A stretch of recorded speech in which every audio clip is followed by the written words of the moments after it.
What's up, everybody? Welcome back to the New and Experienced Investor Podcast. Today we're talking about the ups and downs of flipping houses. It's definitely a show you do not want to miss. I'm one of your hosts. I'm Alex Barnett. I'm the new guy. And I'm Joe Holmes, and that makes me the experienced guy. That's right. Today we have an amazing guest. Super stoked to have him. He's just beginning his flipping career. He's already had the ups and the downs, so we're going to get into it, the nitty-gritty of flipping that nobody talks about. But before we do that, let's talk about our meetup we have coming up. Very excited. Well, you should be. June 30th, this coming Monday, 6 p.m. at Hangar 24. Our very, very special guest speaker will be showing us how to wholesale property. That's right.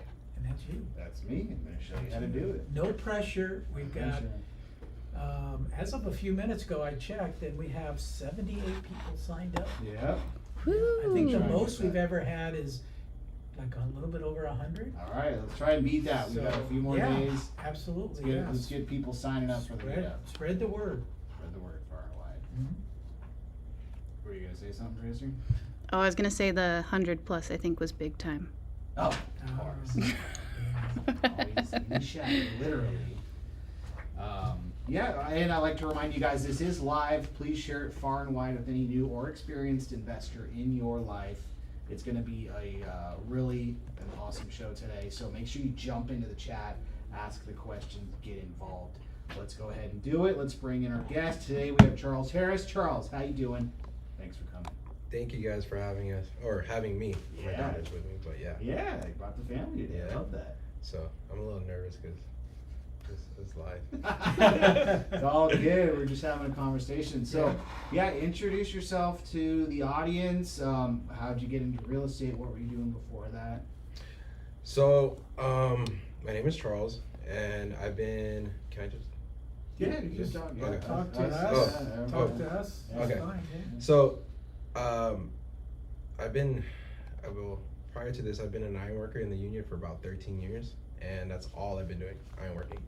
But even before that, I had iron working was my 25th job. So I had a lot of jobs back then. I just always hustled any way I can.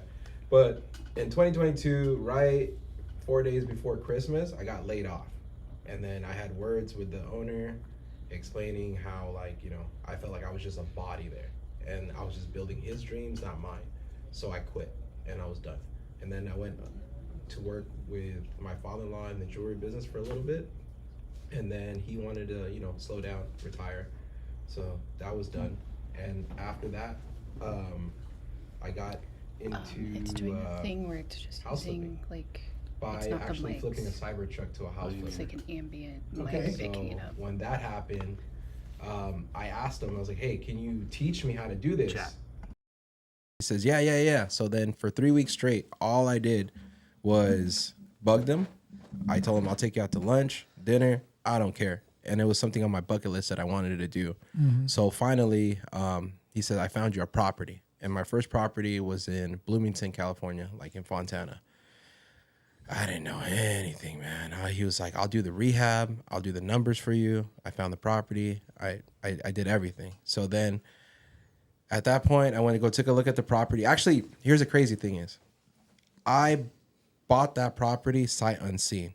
I just had, for some reason, a good connection with him in the beginning where I trusted him, which that was kind of like one of my principles that I don't really do right off the bat. I kind of have to vet them first, but I don't know. It was just a weird vibe. Like, oh yeah, he's a trustworthy guy. Let's do it, So we did, and it came out great. But I was, honestly like pooping my pants because I was like a lot of money, and I've never spent that type of money before, especially in a flip. And you seeing big numbers like that, and knowing that I'm using hard money, and in my mind at the beginning, hard money was just interest only payments, and I was just trying to figure out if this is gonna sell, it's not gonna sell, how's the flip gonna look like, how does this guy work, I don't know, So then finally the flip came out good.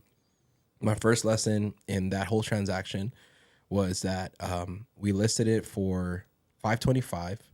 We got an offer at $550. We went up to $575. And then lastly, we did a last final counter. I got up to $590 on that deal, right?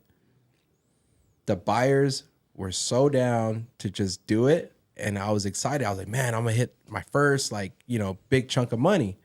At the end, I came to find out that my agent told me, he goes, hey, I want to say, I'm sorry, I have some bad news. I was like, what? I was like, in my head, the worst thing is they canceled. Now I have to go back on the market. No, they're not gonna. The appraisal came back and it didn't appraise for 590. I was like, so what's the big deal? And he goes, well, I didn't have him sign an appraisal gap. So I was like, so what does that mean? He goes, well, they're only gonna pay what's appraised value of that home.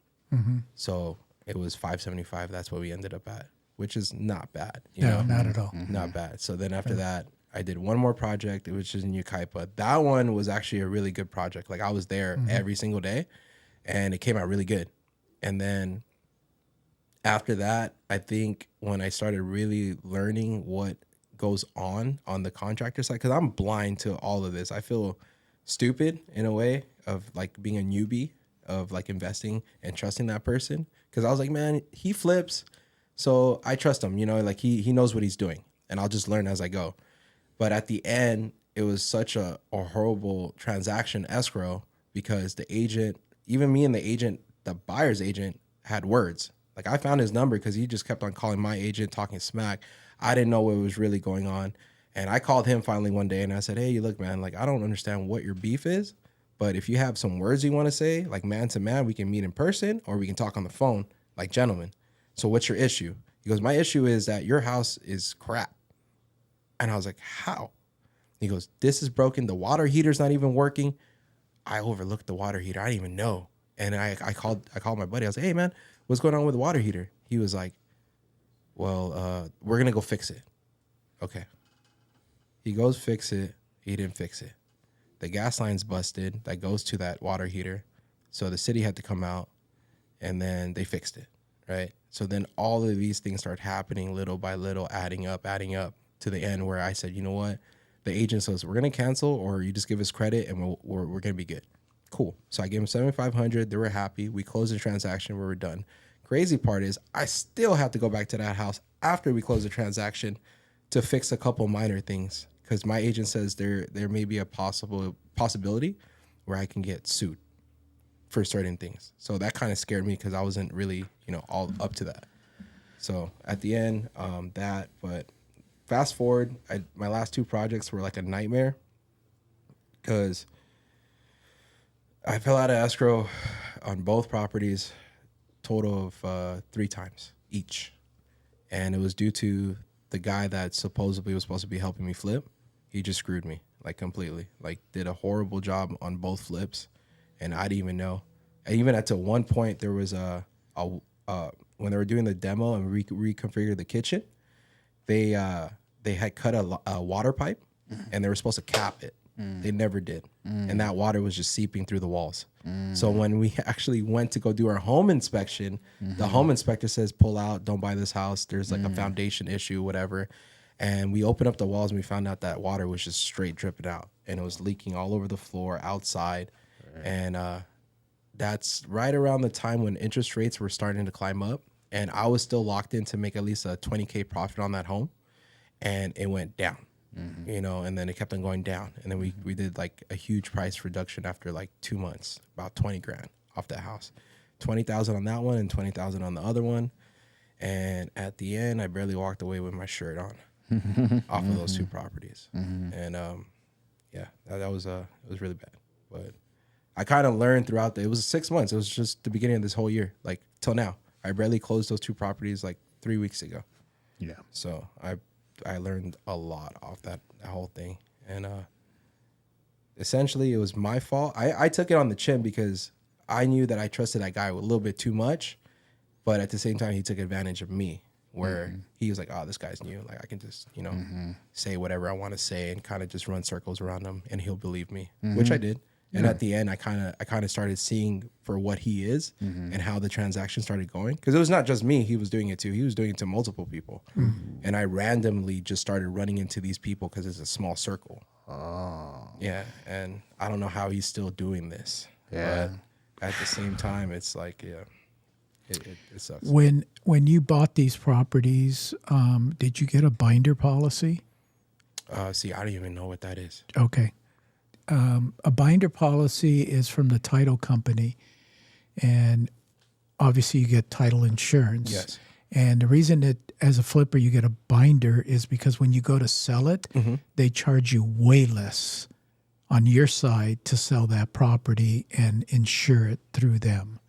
So you're going to save literally thousands of dollars. didn't even know Just that one thing will save you thousands of dollars. Wow. Yeah. So, I mean, other red flags that I heard during your conversation, and, you know, please don't beat yourself over the head, because that's just something that happens with first-time flippers is they don't educate themselves properly, or somebody doesn't properly educate them. So it sounds like you've gone through a lot of headaches that probably shouldn't have. Yeah. But, you know, that's just the business, unfortunately. It really is. And Yeah.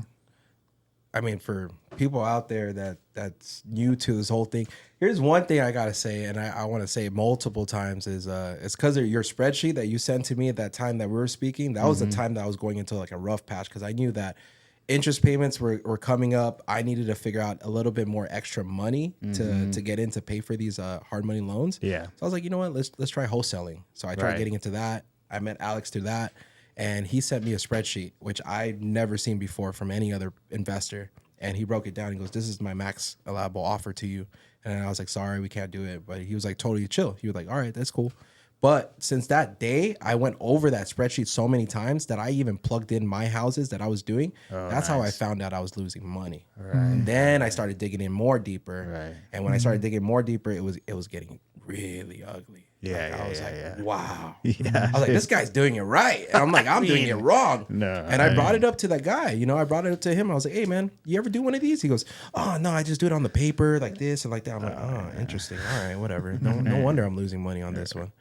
Yeah, so it was like that. Yeah. I mean, Go ahead. I was just gonna say that's where like the biggest lessons are, you know, and not having a construction background, like you said, you're kind of like, and I was like this in the beginning because I had zero construction background. Yeah, I'm like going in there checking the work. I don't know what I'm looking at.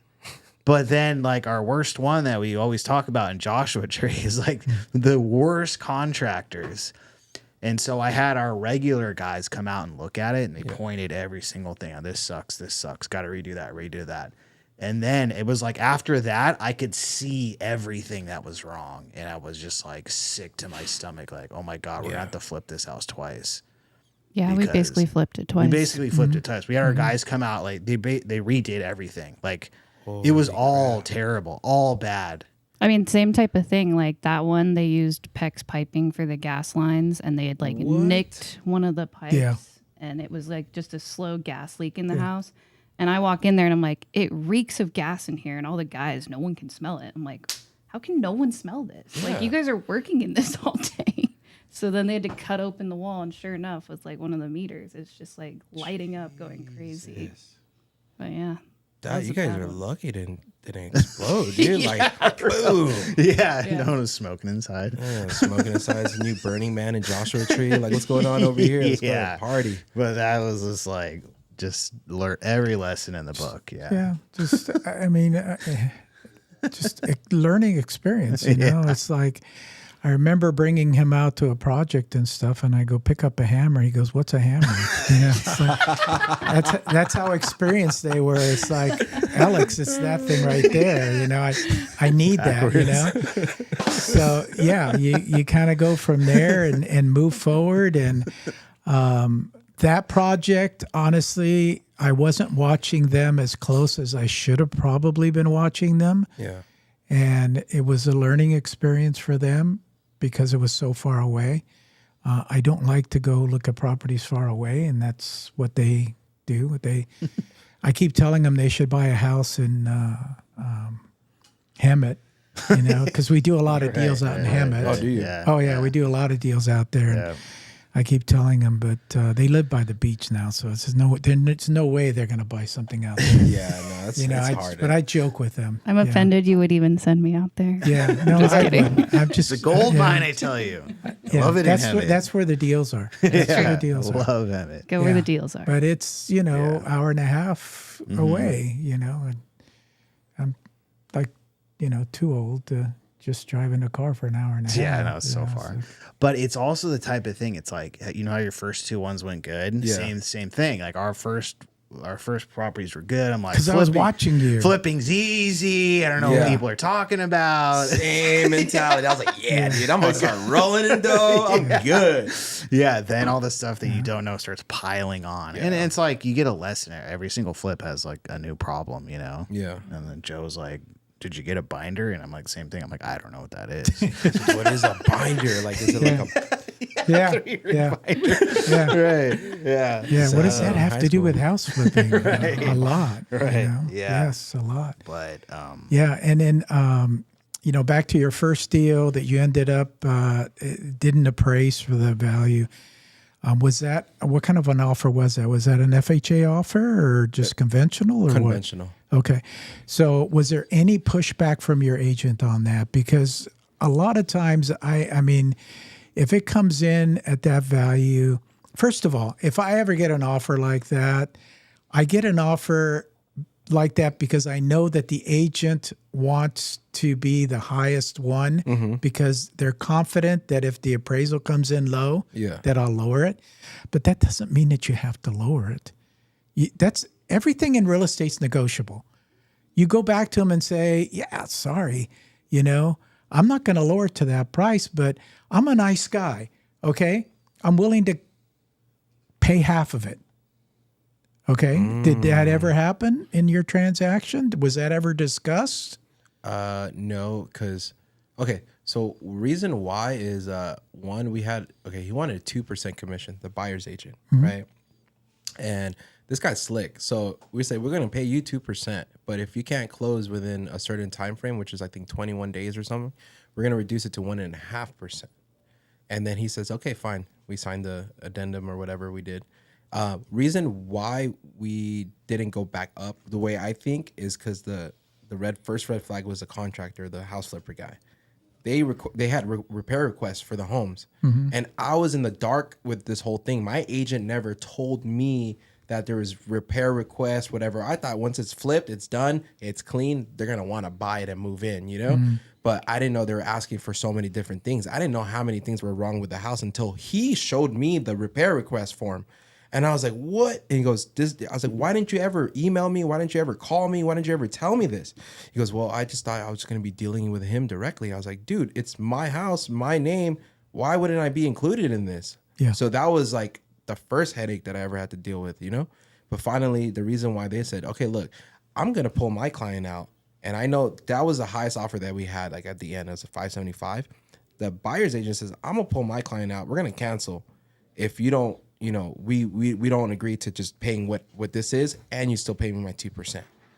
And we're already at that point past that 21-day mark. So I was implying that 1.5 in there, just by rule, because you're gonna be kind of like a stickler with me. I'm gonna be a stickler with you, back and forth. But at the end, the guy that was flipping the house talked to that buyer's agent and said, look, what do you want? And he goes, I want my 2%.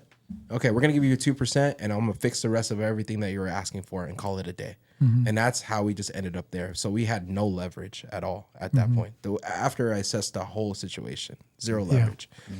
So as you're flipping properties and stuff, is there any sort of checklist that he told you, like, these are the things that normally come up in an inspection that we need to make sure are done, like smoke detectors, carbon monoxide, small leaks, GFIs. You know what GFIs are, right?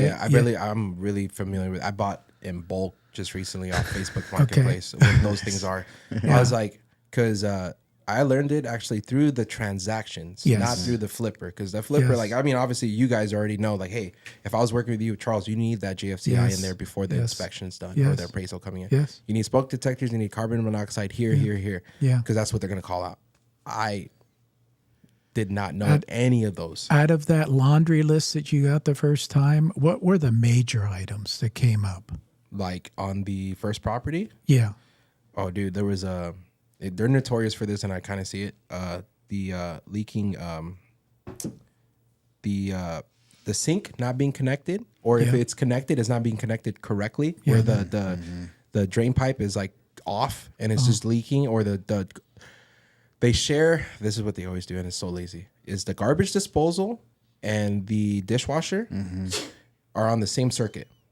So when you turn on the garbage disposal, the dishwasher would turn on. Serious? Yes. Oh God. Oh Yeah. my God. Is the guy's name Gio? No. Okay. No. It's like it's got to be the same guy. Yeah. So I didn't know about that until they brought it up on the third property. I guess it's an ongoing common theme, you know. And I brought it up to him. I was like, "Hey, can you split the circuit to where one is just for dishwasher, one is just for the garbage disposal?" Yeah. We'll do it. On the third house, I already got pissed, so I split it myself. I don't know what the hell I was doing. YouTube it, and I was like, "Oh, this is easy, dude." I just jumped it, and I made my own connection. There was a lot of things that I did on my own for these houses because I guess it's just more pride. I guess in a sense, it was like I can't rely on another man to actually help me out sometimes because I had to do it for myself. Yeah. Especially on this person, like he already took all my budget from the house. It was like a $58,000 budget on one, $70,000. He took all of it. Do you have a checklist now? Oh yeah, I have a Okay. checklist now. Exactly what I need to be looking at prior to taking over the home and after. And another thing I came up with on my own, well, not really on my own, but I found out through another like resource, like it was a inspiration. Is I rather prefer having a home inspector go into the house prior to closing escrow or whatever while I'm in escrow. When I ask for like the 10-day or whatever inspectionary period, I send in a home inspector in there, and I want him to give me all the feedback of that home, and I'll fix it as much as I can while we're doing the rehab. So then once we go and list, I go ahead and turn in that inspection report in to the buyer's agent and say, hey, these are the things that we found out prior to taking on the house. We fixed this. You're more than welcome to send your home inspector and take a look at the house because I'm really confident now in this point that these items were addressed and fixed, you know. But that's just in theory. I have not applied that yet. These are the lessons that I've learned from the past 4 houses that I've already done. I should have done that. That's good, and you can do that. My only concern with that is like you said, now you have to disclose that. Yeah. So you're kind of disclosing a negative to the buyer at the beginning. Okay. All the things that the home inspector is going to come up with is teachable. I mean, I can literally tell you, these are the things. This is the checklist. That's what you need to look at. That's what they're going to look at. Yeah. Okay. And you can just literally go in there and check everything, you know. I mean, you can go to Home Depot and get a meter to check the voltage on all the plugs in the house. You know, you plug one in and it's reversed. Reverse means that they put the hot and the cold in the wrong place. Yes. Easy fix. But when it comes up in an inspection, and especially with a brand new buyer who's never bought anything, it's the end of the world. Oh, they're flipping out. Yes. Yeah. Yeah. But those are easy fixes that you should be doing by yourself. You can hire somebody to do it. That's fine. But again, then you have to disclose all that stuff. What you just said right now is the first time for me. I guess I'm just like still new at it, but what you just said right now, that's pretty reasonably I can do. Yeah. Because on the last home that I did in San Bernardino, they had the inspection report. They double tapped one of the breakers. Yeah. And I called one of my buddies up. He's an electrician. I said, hey, can you come out to this house and help me, put in another breaker and separate it? Well, he's like, I can't make it. I'm working still, but I can talk you through the phone on how to do it. Yeah. So I was like, really? He was like, I was like, man, that's overwhelming because look at all these wires. I'm inside this. If I touch one thing, I'm dead, So he was like, no, it's cool. It's cool. Just put me on speaker or a headphone and I'll walk you through it. What do you see? And I was like, I see this, you see that. All right, cool. Turn off that switch. I'm like, all right, then. He goes, inside there, you can unscrew one little, little screw tab, pull out that wire. All right, cool. Now, if you're new and you're scared, tape it up and run it back down. Find an empty slot, put in that breaker, and then put it back in. Yeah. I'm like, really? He goes, yeah, do it. I always wear gloves. I wasn't wearing gloves that day. Oh my gosh. Dude, it was hot. I was sweaty, and I was like doing this. Yeah. Like you're doing a bomb. Yeah. You don't know. Oh my God.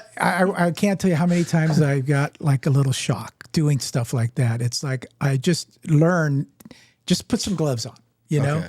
just put some tight fitting gloves, you know, that are not going to conduct electricity, and you're fine. I mean, just peace of mind that you're working there and you know you're not going to get, you know, zapped. Yeah. You know, it's not going to kill you. Okay, there's not enough amperage in there to kill you, but it'll wake you up. You know? Yeah. It's like a cup of coffee. It'll give you a nice, you're like, whoa, okay, I felt that one, you know. But no, that's good that you did that. Yeah. That's awesome. You know what? You okay? Not. I guess you can't. What's that? You can't judge a book by its cover. Yeah. But just looking at you, I'm like, this is like the Yoda, right? Like he's like the dude, right? Like he's like. He doesn't look like he gets his hands dirty, but the are way you he's saying talking, I'm old? like, no, I'm saying with wisdom. I just told you, he looks 50, guys. I am 50. I 50. am. For the audience out That's there, right. I've He's decided 50. I'm going to be 50. There we go. Okay, I like from it. now on. Cool. So, no, Works thank for you me. for that. I appreciate Yeah. it. Yeah, And, it's a great comment. So, disclosures, okay? Because this is part of what your listing. I mean, your listing agent is supposed to, you know, kind of walk you through and educate you through the disclosures. How much of an importance did they tell you that these things are? I think after while we're going to the third and the fourth one, that's when actually all the disclosures started coming out, stating that like I didn't know we essentially never did. I don't know if I can even say that. Okay. Yeah, we're not talking about a specific property. So yeah, just keep it general. In general, okay. Permits, disclose it if it's permitted, not permitted. It was a Okay. big thing. Like I didn't know I was supposed to disclose it or not disclose it.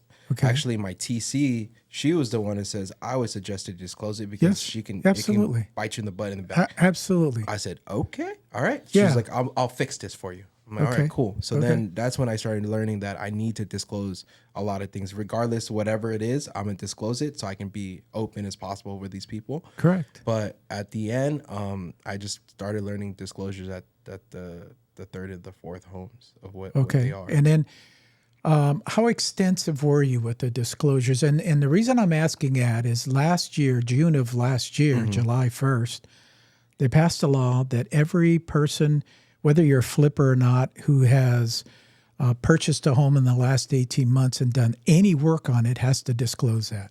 So how detailed are you with the process of what you've done? I would see. I was scared because like I didn't know, I didn't want to lose the deal or shy away like the buyer. So then I didn't say I was skeezy on it. I was just more not vague, but just generalized. Like, hey, this is what I did. I painted. I changed out the windows. I did the floors, touch a little bit electrical, a little bit of plumbing, bathroom, remodeled, stuff like that. So that's what I would put in there. Okay. You know? And then any other questions outside of that, they would ask, because they would send me another form. TC says, respond to these questions. Yeah. They're asking what how about this, how about that? So Yeah.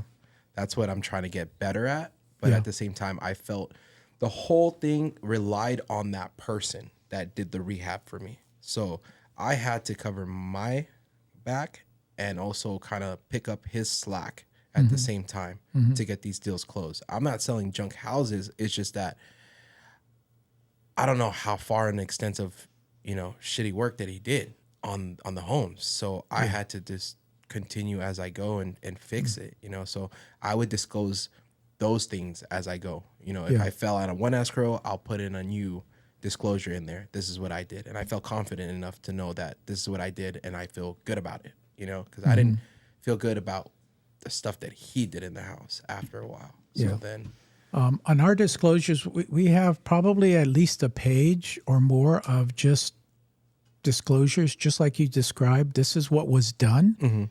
Okay. There's also CYA stuff. You know what CYA is, right? There's CYA stuff. We've never lived in a home. okay. So we have no knowledge of, maybe certain things Yeah. in the home. We recommend that you hire a professional home inspector Yes. to satisfy yourself. So just general disclosures like that. That's all required now by law. It should be as extensive as possible. Then don't be afraid to put as much information in there as possible, because it does at the end of the day cover you. If there's something in there like a roof leak or something, Yeah. then just disclose that, and you need to disclose when it happened and what you did to fix it. Correct. Okay.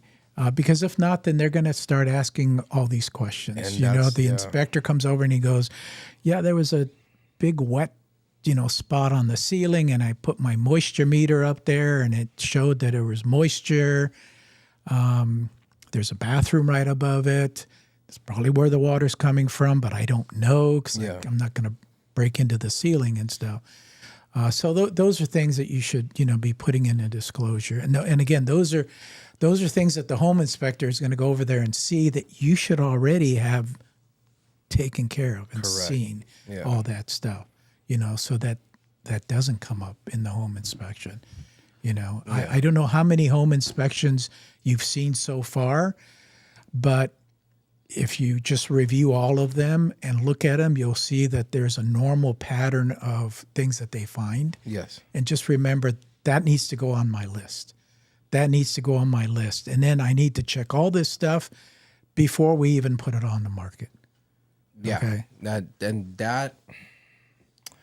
That now, what you just said, to reference to what I've been through with these two last properties, is the biggest thing. That's what's in front of me. Like, I didn't see where he got his spreadsheet from in the beginning, but what I did is I used ChatGPT. So I started learning how to use it with flipping, and I started training it as because it's AI, it gets used to all the things that you keep on saying. So now I entered a prompt in there, and then when I put in a property address and I put let's run this, it runs it with all my metrics of the numbers that it's from my hard money. If I have to use private money, I put it in there. Holding cost. He did one, I think it was like when I saw yours, it was 9 months. And I was like, dude, that's a big safety net. But at the same time, it was a burnt property though. So I understood. So then after that, I started extending my hold time from 3 months to 6 months just to be safe. And I put all of it in there, and it gives me my max allowable offer and everything in there. Now, besides that, what it threw out at me one time was, would you like a checklist of things that you need to know before you go into the property? So I was like, yeah. And it gave me an Excel sheet, and it was very detailed. It says, check foundation, check the roof. How many years has it been, does it need to be replaced? Then also it brought in my old past stuff because I was playing around with it, GFCIs, the gas lines to make sure they're undersized or oversized, and then electrical, how old is the panel? Is it old Romex? Is it new Romex? Is it like a fuse, like a little twisty fuse thing, So those are the things that I have now that I keep with me every single time that I look at a property. I check it off, or, whatever is necessary that I know that the inspector is going to call out as well.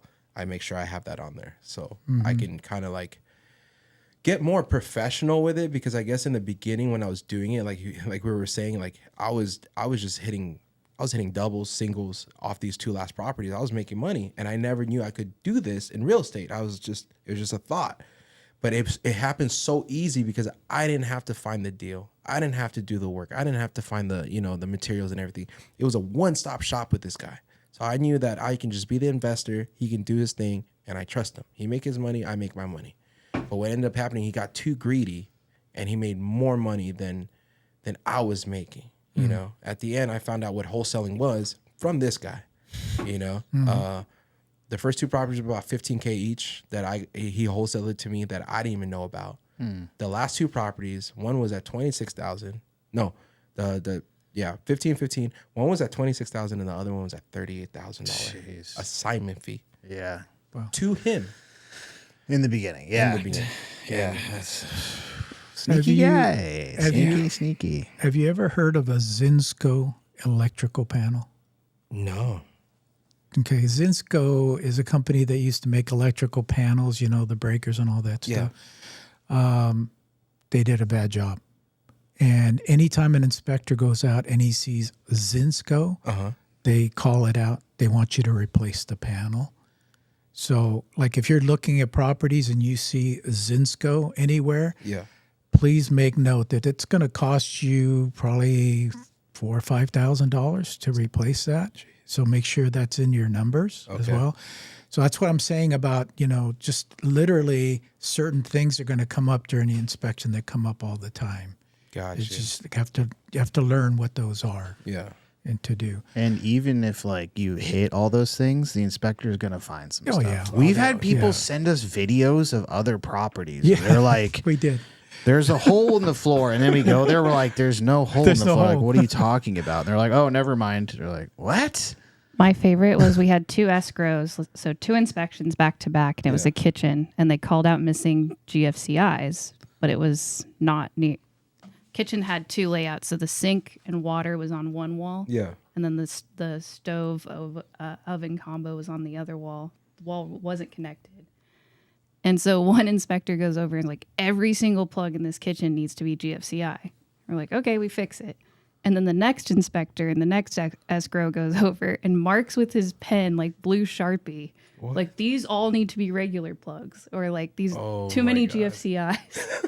So we were just like, okay, which one is it? You can actually use GFCIs for the whole house if you want. Yeah. I don't know. I don't know why you was said weird. that. Yeah. Yeah, and that's the other thing. You're dealing with inspectors who are not regulated in any way. I mean, you can go get your inspector's license, open up a shop, and move forward. And just inspect Doesn't homes. mean you have to be licensed in any way whatsoever. So Gotcha. you're dealing with that element as well.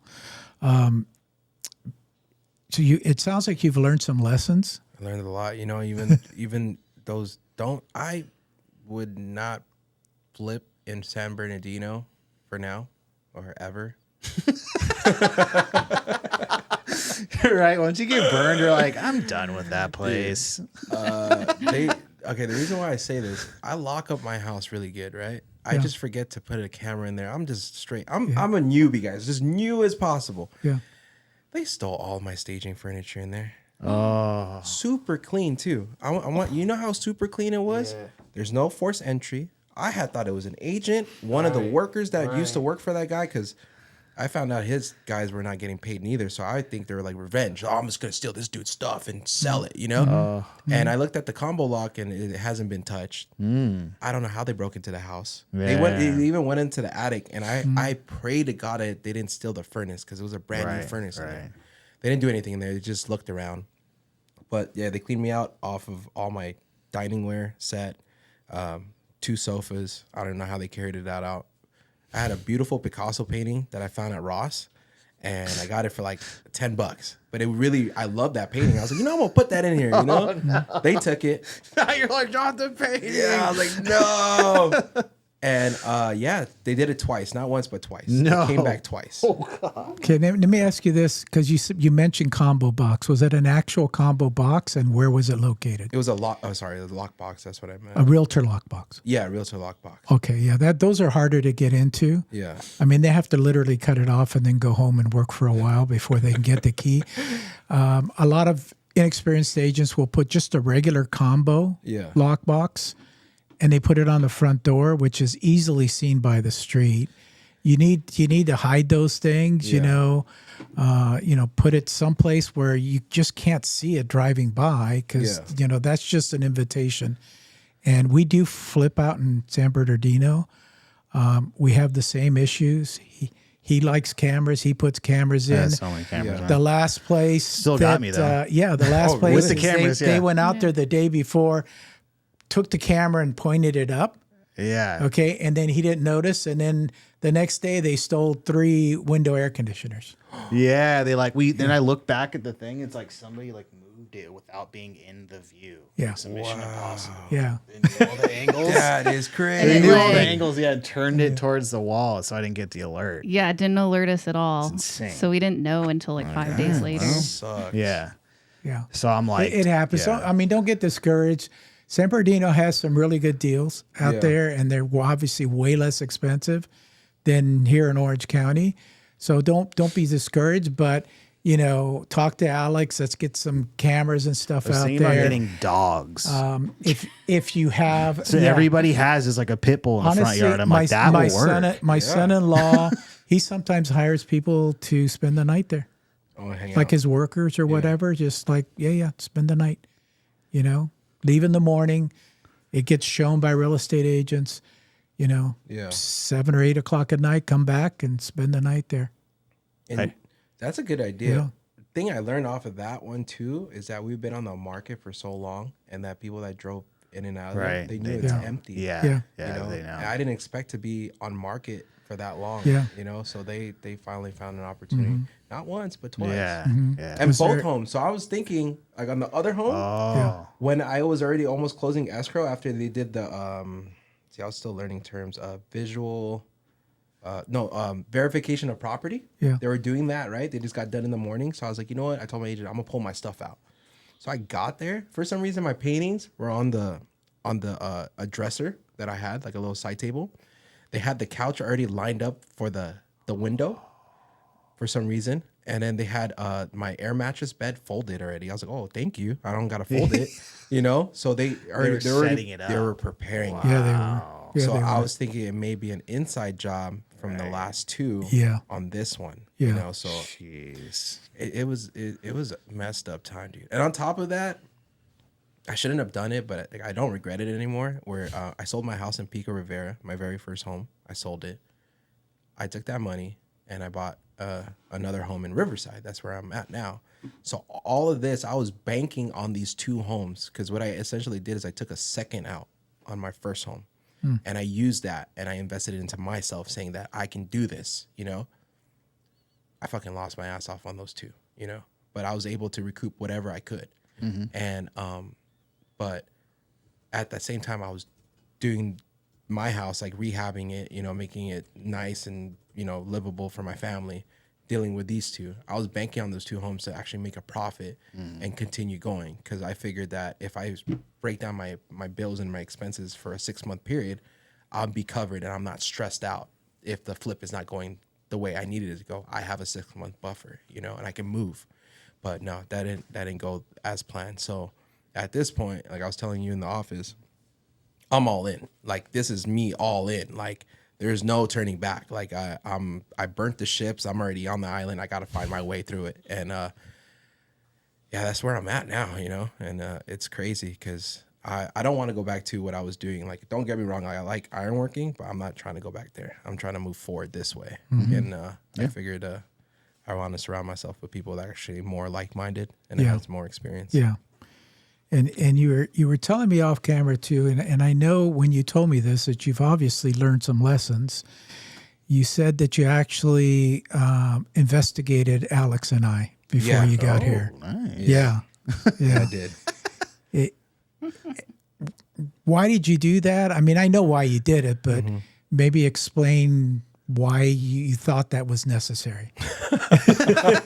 Why is this necessary? Yeah. No, because, you know, me, you know, you're probably too young to remember Ronald Reagan as president, but his most famous saying was trust but verify. Yeah. That's me. I mean, I trust people. I trust everybody, but I verify the shit out of what they say. Yes. You know? And I think that's kind of where you're at. Yeah. Okay. I'm the same way. Reason being is, based off the story and everything I'm telling you guys, I'm a trust, like if I like you, I trust you, we're gonna rock, we're gonna go. You know, I don't know which way it's gonna go. Yeah. You know, you either screw me, stab me in the back, or we're gonna hold hands into the sunset, you know, like whatever deal. But I guess I learned it from my dad. My dad is like, he's always a one eye closed, one eye open type of guy. So he's always looking like, hey, you know, for me, it's like I'm paranoid. Like, I get paranoid, like whether if it's a good person, not a good person. And obviously I learned my lesson from that one person, you know. I did research him. I should have listened to my gut. He does have one lawsuit. Oh. He did have a lawsuit when I looked him up. Not good. Yeah, and it was from his old company. He don't use that no more. He uses a new company. Well, of course now. not. Yeah. Yeah, so it was because of a flooring issue, you know. And I looked you guys up because I was like, you know what? I would feel embarrassed just going here and not knowing who these guys really are. you're really respectable, you know, like in the community. He's not. No, I mean, I'm just getting there. I'm the new guy. yeah, no, but no, he's dope because Yeah, I he looked is. at He your is. progress from I followed his back as in your Facebook, you know, and your Instagram, and to where you are now, and it's nice. like it's a really eye opener because it's like if he can do it, he already. Sometimes people leave clues and you don't know that you're leaving clues, right? So I pick up those clues and I watch Nice. them and I looked at that's cool. the people that you surrounded yourself with and the stories that other people talked about you, you know, and it made me feel like, damn, these people are just crazy. Like, this is really good people. You built quite a life for yourself and you're building a career path for yourself, you know. Just remember this from outside looking in, and I always think about it this way. You guys had nothing and you guys are building something, you know, from nothing. Like it's crazy. It's like really sometimes because everyone's moving so fast, right?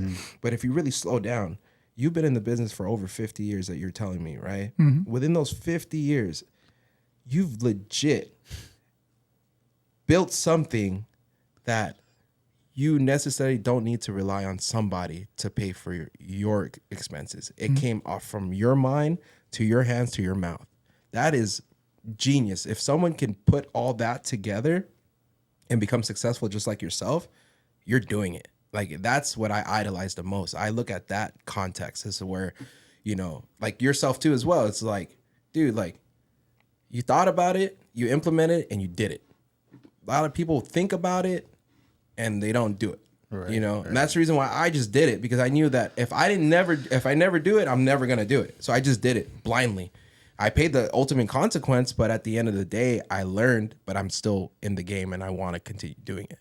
So I kind of like pick up from your clues. And then when I research you guys, I just want to know who you guys are, you know, not just because like, oh, are these people like skeezy or whatever. No, I just want to genuinely know who you guys are, you know? And then he told me a little bit that you're having your birthday, and I was like, oh, cool. And then I cross-referenced it from a post, and there was so many people that were just like, happy birthday. And I was like, oh man, like, that's freaking awesome, you know? Like, I see that it's like you're a lovable guy, you know? Thank you. Yeah. Thank you. I haven't heard Joe be described like that in a while. No. Yeah. No. Yeah. If I could sum that up that way. Yeah. Yeah, you're absolutely right. That's cool, man. Yeah, and you're totally right. It's like just we don't like think about that. At least I don't. And you're just taking the action. But I think that even though the action that you took maybe wasn't exactly what you wanted, I think that's so important because, like you said, like this industry is full of people wishing forever, reading, always educating themselves, never taking action. Yeah. And you're going to stumble sometimes. It's just a fact. Exactly. And so you got to take that action. And that's what you did. And look how far you are now, even though it doesn't seem like it. Yeah. You got checklists. You got this. You're learning on every single one. Yeah. And it's helping out a lot. Yeah. So I think that's great. But like you said, surrounding yourself with other people, even just having another pair of eyes. Like I'm like you, where I was like, Joe says I say yes to everything. So that's why I He does. have these people Yeah. that are like, nah, that's a scam, or that's gonna end you up in prison, or whatever it is. So I'm like, I got the new best idea. They're like, no, don't do that. That's mortgage fraud. So, just having people around you, even just like, yo, check my numbers really quick. What do you think about this? What do you think about these comps? Things like that can just save you so much. Yeah, I didn't even know what comps were. I didn't even know what a CMA was. I didn't know what an ARV was. I didn't know how to do numbers. I didn't know the 70% rule. I was just straight. This guy wasn't teaching you. He was just giving you deals and, looking out for himself at the end of the day. Correct. Yeah. I lost a friend, like a little spill the tea, like drama. I lost a good friend of mine, if he listens to a lot of podcasts like this, I bet you he's going to listen to this episode.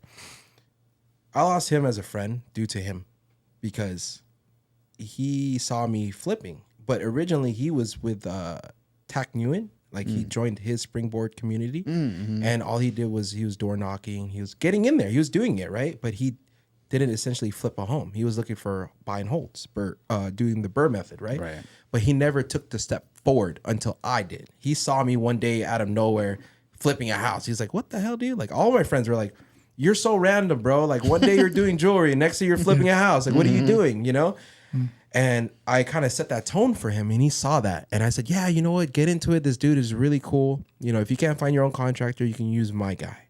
And let alone, I still thought he was still a solid dude. Did the same thing. But luckily for him, my friend, I was the best man at his wedding.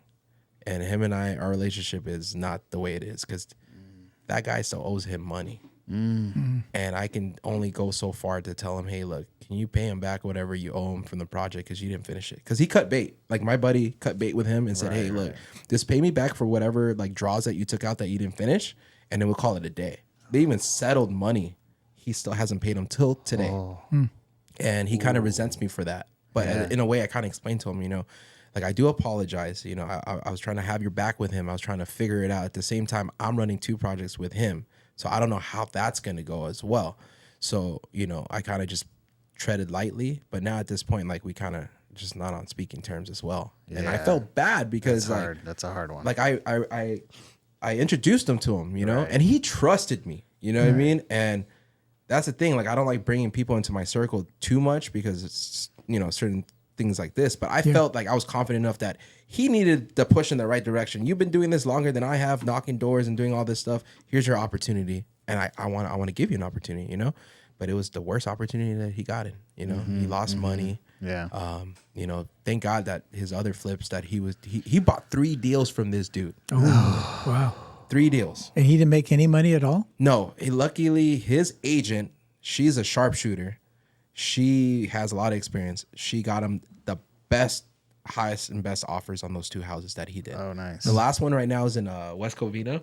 He's almost done. He's doing it right. You know, he's getting permits and everything for the home to raise the value up. So, you know, I watch him from afar. I kind of talk to him as much as I can, but you know, he doesn't really want to speak to me, so it's all right. But you know, I just let him know I'm still there. You know, I feel bad. I'm still there. But right. From this guy, like it was like a web of just mess. You know, so if I can recommend anybody out there, really vet your guys' contractors. I know, but hard. It's like, how far can you go until you're like in it? You know, some people are a master at manipulation. Oh yeah, this guy he can sell you your shirt that's on your body. Right. That's a nice looking shirt. Thank you. Thank you very much, guys. But he, you know, like the one guy we had in Joshua Tree would be like, he's like, how long are we going to go? Because like the market's going down. Like, we got to wrap this up and put it on. He's like, 2 more weeks, 2 more weeks. Every time we met up, 2 more weeks, 2 more weeks, 2 more weeks. Had a sob story for everything, his family, you know, bringing all this stuff in. And I'm just like, I should have been harder, you know, like Joe's good about like, someone can give you a sob story and he's like, just do the work or you're done, you know? And it finally got to that point and I had to fire him. Like, I was like, dude, you're done. You got to like, I'm pulling you off the job. And then we had to bring in our other guys. But it's like, how do you vet these people? I mean, referrals is good. Yeah. You know, referrals is really good. And then checking their actual jobs, maybe showing up on a work site, seeing if it's clean. You know, that was a big one. Like this guy that the terrible guy, stuff everywhere. We're walking in, it's like trash everywhere. Just, you know, but the guys that we have now, it's like they're done for the day. They clean everything up. It looks super nice. I love that. So that's just little tiny ways to vet them, I guess. But referrals now, I think, is the biggest one. And a lot of people won't share their contractor if they have a ton of jobs. Yeah. You know, if they're good, if they have a ton of jobs, which I totally get. But then some people are super generous. Yeah. So, you know, it's like just finding that those referrals, I guess. That's where I'm kind of at now at this point where I'm just trying to still look for properties. I guess through this whole transaction and everything with the wholesalers that I dealt with too, I got it. They're from him, you know, and I don't know. I feel some sort of resentment a little bit, you know, from these guys. You know, I kind of just want to break away from them. Yeah. And like, kind of now I'm just like trying to start over fresh, clean. Where, all right, there's wholesalers that I've known that they hit me up time to time. Like, hey, I got this property, I got this deal, but you know, like we were speaking earlier, their ARV is like through the roof. Oh yeah, freaking most of it's trash. Zero rehab, and you got like a huge profit margin, and you know, obviously you got to do your math and your numbers to make sure it's right. But for me, I kind of want to cut that out and just kind of go straight to the source. So Yeah. sometimes I go on the MLS still, I'm trying to get my offers accepted Right. by these sellers, but it's difficult because like we were talking about with agents that are not investor friendly, I don't think you have a fighting shot right now. I'm kind of thinking a little bit, I don't have a fighting shot at all. Yeah. I'm doing these numbers correctly, right? I triple check them. This is my max. This is everything. Even to where like, let's say if it's a $439,000 offer, what I'll do is just to stand out on that offer sheet, I'll go $441 and something cents. So when they see it, they're gonna be like, what the hell? It's not a round number. But when they ask, yeah, that's his max, and this is my actual max. Right. So I'm serious of taking the home. But if I don't have an agent that's like investor, friendly, that can relay that message to that seller's agent, I'm kind of dead in the water here, Yeah. And that's where I'm at right now. Cause for the past 2 weeks, I've sent out over 20 offers and I'm doing it every single day. Like even today I did 5 offers out that I found houses that I'm interested in doing, that it's within my budget, knowing that the scope of work that I'm able to do. Nothing. Like, I don't know whether if it's like in my head, I'm thinking to this by myself is it the seller that wants top dollar? Obviously they do. Or is it like my agent not being more, driven to like get my offer accepted, letting them know I'm using hard money. This is going to be a quick close. Is that being relayed to them? I don't know. So that's where you kind of opened my eyes up just now in the office, like thinking about that situation. Cause if I don't flip a house, I don't make money. I can't put food on the table because this is my only source of income now at this point. So that's the reason why I'm like, kind of like, where am I going to be at with this? Like, how am I going to get another property to flip? What am I going to do? Yeah. So- Yeah. I mean, the fact that you're doing it every day, consistency is going to win it because you're looking every day. You're going to get better at knowing that's a deal. Boom. But you should also be working with somebody experienced enough to know that these are the offers I need to put in on these certain type of properties. It's not just your blanket looking at a certain area and just throwing offers out there. Yeah. You need to look at the distressed properties. You need to look at the probates. Okay. You need to look at stuff that is not normally going to be sold to an normal end user. Those are the offers you should be putting out there. Not something that maybe needs new flooring and paint. It's just there's not enough room there to put those type of offers in. Do we have time? Yeah. I had a question. So like I asked you in the office, like for rehab, right?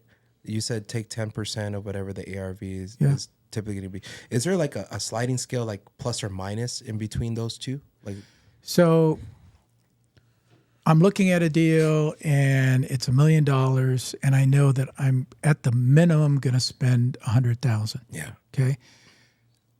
You said you never looked at the first property. That's a big no-no. You always go out and look at the property. That $100,000 is going to get me a rehab of the kitchen, the bathrooms, the flooring, the painting. Has nothing to do with, do I have to put new water lines? Okay. Repipe. Do I have to upgrade the electrical? Okay. Each of those are about 20 grand each. Yeah. Do I have to put a new roof? There's another 20 grand. So now my 100 grand is now 160. 160,000. Okay.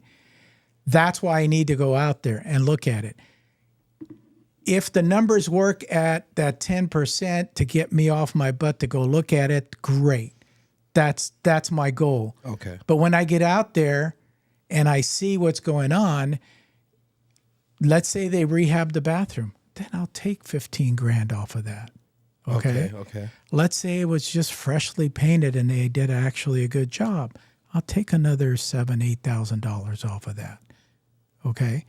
So I can go either way, but you have to go out there and look at the property. And again, I'm looking at electrical panels, water heaters, flooring, painting, roof. Does it, is it an older home like 1955 or less? You're going to run into galvanized piping. You know what that is? Okay. I would think so because you were in the steel industry, so Yeah. you know what that is. That's like it's staring you at the face. You're gonna have to repipe that house. You gotta take it out. It's you don't have to take it out, but you have to put new PEX piping in. Yeah. And that's another 10 to 15 grand to do that in a house. So you have to know those things when you go over there, look at it. But all that is just teachable stuff. Gotcha. You'll learn all that. You just, for some reason, you did some, ground balls at first, and Yeah. and he kind of took advantage of you after that. Big time. And so you had to learn on your own. Yeah. Which was great. And I agree with Alex. I've met with lots of people, talked to lots of people, and they just don't take action. Yeah. That's not you. You've taken action. And then, like you said, you're all in it. Yeah, I'm all in. There's no going back at this Yeah. point. Yeah. It's gonna be. Did we have some videos or no? Yeah. So this is the part of the show. We've curated some videos that I would love to get your reaction to. Okay. Sweet. Producer, what do we got? Never do this when flipping a house.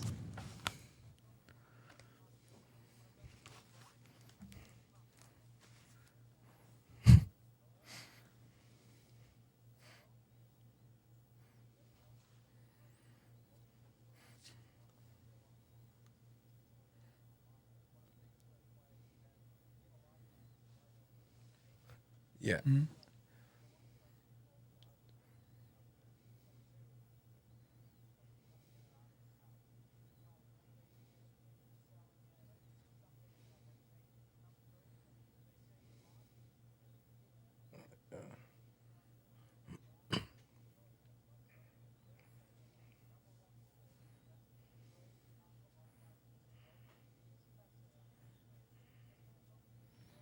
Same goes for San Bernardino. It's the Detroit of Southern California. Yeah. Yeah. Well, I guess we already went over it, but We did. Yeah, I know. Honestly, I wouldn't. Yeah. I wouldn't do that anymore because, like, well, we had a lockbox that was in the back, and they still got to it. They found it, so we had to bury the lockbox Under a rock. like a rock next to a tree. So we're like, go to the tree, pick up the big round rock or the rock, and you'll find the lockbox. So it's I'm like sending it to appraisers and stuff. Yeah. They're like, what? they're like, what the hell? going Like, on here? yeah, you don't get it. People, You have to. Yeah. You have to get try and get creative. Yeah. It's yeah, And we had a camera on that house too, and still had to do that. jeez. yeah. Beautiful, So beautiful Hammett. well, I was like thinking of like there's got to be something that you can get, like some sort of an alarm system that goes off with like flashing lights and all that stuff. But it gets pretty expensive. Yeah, they do. Like for work sites, they have that. Yeah. But to just do it in a house, That's crazy. have you seen those videos where they like mess with the porch pirates, where people take the boxes and the like somebody will be taking Amazon boxes off of people's porches. Oh, so yeah. guys create these things where they take them and they're like, as soon as they open it, it like explodes with like glitter and all this weird stuff and like stink bombs. Yeah, I've seen that. That's something I want to like invent or integrate into our flipping. Oh, you're okay with that? No, I don't know. In the next AC unit. Yeah, Let's do that. exactly. They open the lockbox. But yeah, anywho, try to hide the lockbox. Ready for the next one? Yes. All right, we've got flipping disaster. Oh no.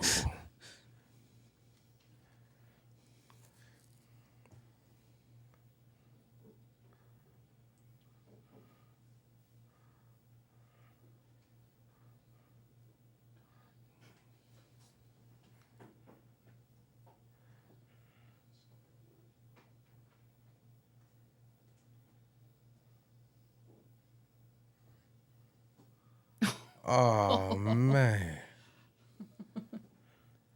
Amazing.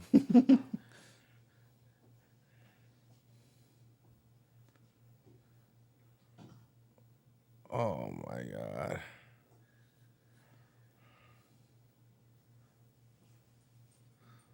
What? Oh.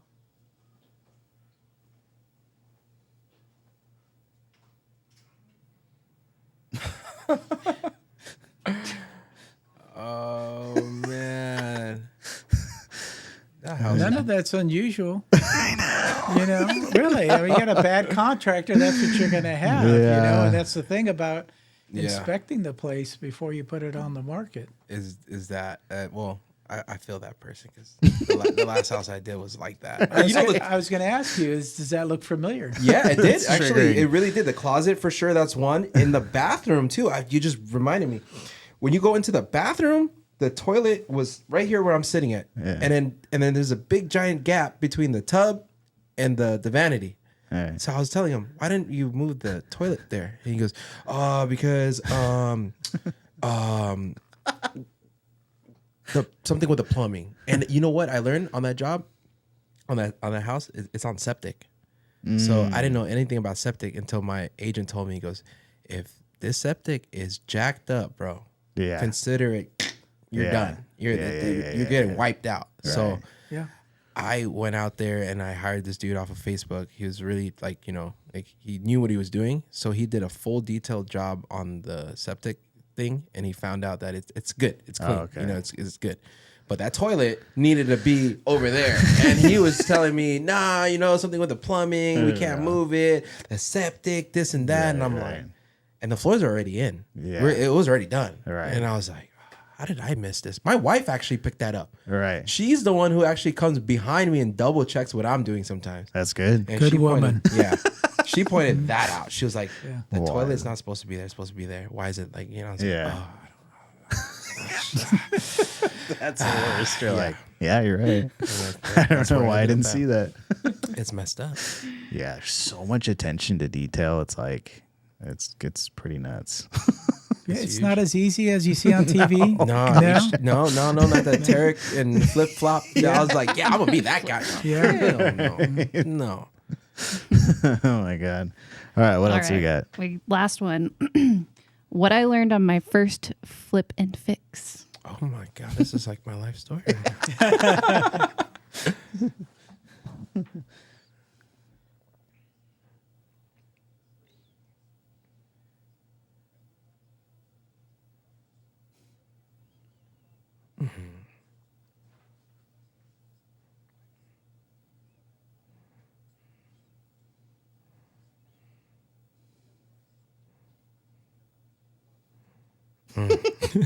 Calls him out.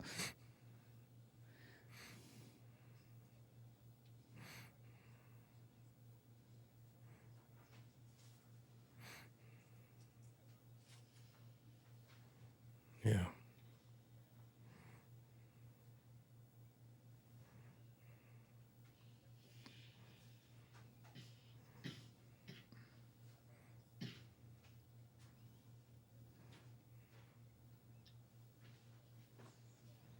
That is truth right there at its finest.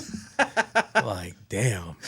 So it looks like you're not alone. I'm not. He was like, that dude was looking into my soul. He was like, I know the number you lost. And, Marco, that guy. But he's not, Yeah. But no, that is true. That is very true. There was this one old guy that I loved, rest in peace, when I was in the trade.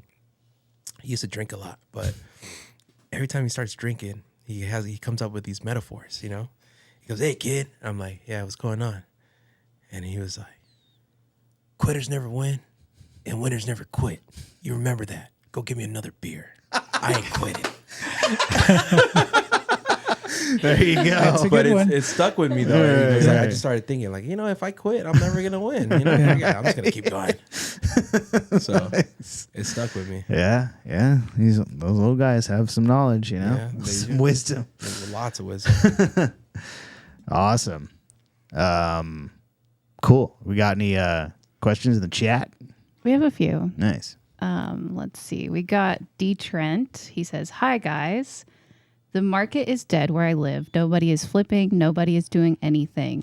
So many losses. Foreclosures starting to climb fast. Did he say where he's at?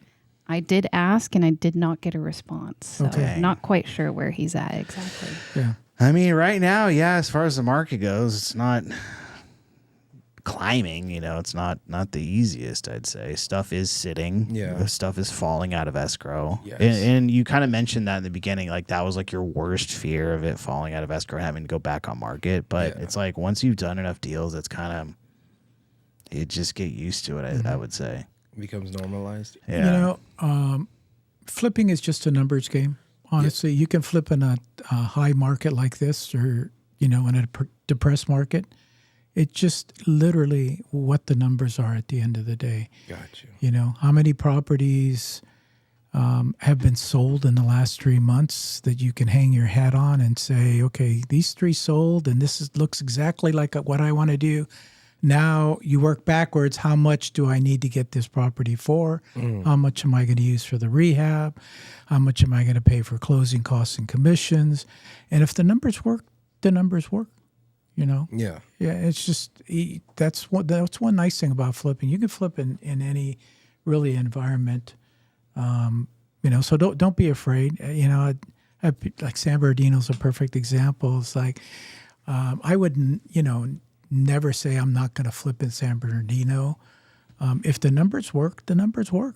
I'll flip there. Yes, I'll take some precautions, and I'll have Alex sleep over at the house every Sleep night. in the car, Yeah, just kind of protect everything. There have been some flips that we've done in really sketchy areas where we actually take a picture of a brand new stove and put it there. Don't put the stove in. Okay? This is what you're going to get before we close escrow. Yeah. And literally the day we close escrow, they're putting the appliances in. Oh, that's smart. Yeah. That is very smart. Yeah. So you have to think of these creative things. Another creative thing that I did once. So we were having problems with breaking in and stuff. And so I ended up putting a sign, fumigation in progress. Oh. Do not enter, health hazard. And I posted it right on the window in the front. That works. Good. Oh, that is really good. Yeah, that works, So, Super good. Kind of come up with creative ideas like this, especially if you're working in those type of areas. And like I said, the last resort is, maybe hire, one of the contractor guys or something just to spend the night there or whatever every night until it sells. Yeah. If you have to go to that extreme, then that's what you have to do to protect your stuff, because you're not the only guy that has had stuff stolen. We just recently, we're here on a project in my son-in-law, in a project in Mission Viejo, of all places, okay? Out there? And somebody stole all the patio furniture in the backyard from the staging. Jesus. Yeah. And it's like, really? And I go, it's got to be a neighbor, because who else is it going to be? So it's like, there's nobody driving around in a truck saying, yeah, that's a good house. And plus the other thing too, we don't put for sale signs in the front yards. Yeah. Because that's just advertising that it's vacant. So we don't do that. The only people that actually put signs out there are area agents that obviously the reason they put it there is to say, hi, my name is Joe. I've listed this place and I can list yours too, Yeah. But who does that benefit? That doesn't necessarily benefit you. Yeah. So we never put for sale signs in front of the house at all. That makes sense. Just little things like that will help you along the way. Amen to that. Yeah, big time. Dude, I need to start working with you guys. You want to be my agent. Yeah. Anything else? We got one more. Liz is in the chat. She says, how do you handle the emotional impact of financial loss in this business? Cry. Scream into the ocean. Yeah. Feel sick. I'm not gonna lie. I cried. I cried for one full month, just depressed, But it's like I have 3 kids, and I come home. I have to put that smile on and just be like, "Yeah, Daddy's okay." But I'm in my truck, pounding my steering wheel, cussing myself out. The thing that it helped me cope the best was lots of lo-fi music. Yes. And looking like just what is it? I guess looking at it as an affirmation of telling myself over and over, you're making it, you are here, you're there. This is the reason why this is happening to you, or like whatever it is, you know, I just remind myself, these are the things that you're gonna come along the way because you're already becoming successful. If this is not happening to you, you're not doing enough. And that's the thing that I always tell myself over and over for these past 6 months. And now it's embedded in my head that I need to continue doing more. You know, I need to do more. But at the same time, emotionally, it was really draining. I mean, obviously for my wife too, because she saw me like every night, like I would just not talk, or I just kind of go off in the backyard, you know, and just stay there in the dark, like legit in the dark. And I'm just pondering in my head, like, how did I get to this point? I don't want to lose my house. I just bought this house. I have my savings on the side. I took a financial hit on these 2 houses. It could have wiped me out. I was banking. It was so many different things. But at the end of the day, what it was is you have to rely like on something. And instead of like bad vices of drugs or whatever, I just relied on lo-fi music and lots of affirmations and just telling myself over and over, I can do this. This is me, this is me, this is me, this is me, until it actually worked. And then finally my agent said, yeah, we're going to close escrow. Hey, we open escrow. Hey, we're going to close escrow. Oh, thank God. You know, I was like, yeah. Yeah. You know, but That's a good day. Yeah, it's good. It's just, don't quit. Don't quit. Amazing. Wow. I love it. Thanks for coming on, man, and being so like open and honest, you know, because you get sucked into the social media where everyone's a winner. And it's like a few people will jump out and talk about their losses, but most people don't because they're selling a course or something. So they don't want you to see that they've, you know, lost money or whatever. But it's important to hear so other people feel like they're not alone, you know? Yeah. No, you guys are not alone. And hopefully you guys don't have to go in with the same rigmarole that I've been through, you've been through, you know? So, but, Anyway, speaking of that, yeah. it's time to plug my book. Ooh. I wrote Flipping the OC. You can get it on Amazon. It's a whole $10 on Amazon. Okay? I want your daughter to come and sit on your lap there. Okay. I want to introduce her to our audience. I want to make her famous. This is the key to your future that has my book on there. Oh, man. And a bunch of other stuff. And I want to welcome you into our family. Thank you. Please do not hesitate to call this young man or his wife or me anytime. Okay? Read this book. It'll save you a lot of money. I will. I'm over here tearing up, guys. If you can really see, I'm really tearing up. Okay. It means a lot. Thank you so much. No. Thank you. Please. That's probably my whole goal in life is to help people. Okay? Obviously, I'm saving you a whole $10. I mean, Put that towards GFI. Yeah, GFI, a whole lots of it. $10. Read the book. It is literally my life. It educates you on how to buy properties, which is one question I did not ask you, but how to buy properties, how to rehab them, how to hire contractors, how to sell them at the end of the day, which people to, bring into your life to help you with all that. The one question I did not ask you, and I do want to ask you real quick, is how do you take title to these properties?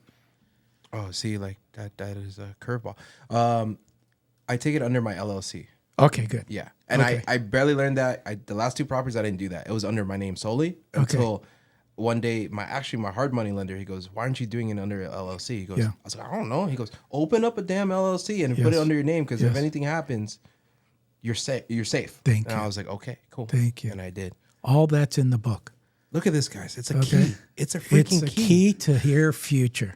That's what it is. Thank you so much. Thank you. And please, you share that with as many friends as I you will. like. Just download the information on there and share it as much as you want. All my information's there, all my numbers, my emails, everything's there. So if anybody want to reach out to me, that's awesome. YouTube is a great place to reach out. Instagram as well. That's all, him, because that's part of our deal was he'd do all this stuff for me and I'd teach him how to flip. That's amazing. Okay. Before we go off, Brian, I'm sorry, you're off camera. The two properties that I gave you today, the probates, where are they at? San Bernardino and Realtor. Okay. My son-in-law, I started teaching him how to flip about 10 years ago. Yeah. How many flips do you have currently right now in progress? 22. Okay. So yes, you can do it too. Again, don't be afraid of San Bernardino, Riverside. San Bernardino's my favorite. Yes. If See? you don't want anything in San Bernardino, you can send it to me. Yes. Oh my See? God. See? It's just the knowledge, Yeah. you know, and the network that you've just established. So anyways, good luck to you. You're a beautiful young lady. Thank you for being on our podcast. We appreciate it. Make sure you share it with your friends. We're gonna share it, all right? All right. Very cool. Awesome. Thank What a you, guys. great episode. That was so much fun. Thank you guys for joining us. We'll see you at the meetup coming up on Monday. I'm going to be talking for about 6 hours straight just to go through it. No, just kidding. An hour. Yeah, an hour. But Yeah. it's going to be a lot of fun. And then we'll be back here next week with a new podcast. So see you guys. Yeah. And we're shooting for 100. So we're at 78. So please, if you know somebody, please tell them to sign up and please make sure that you attend Monday. Thank you.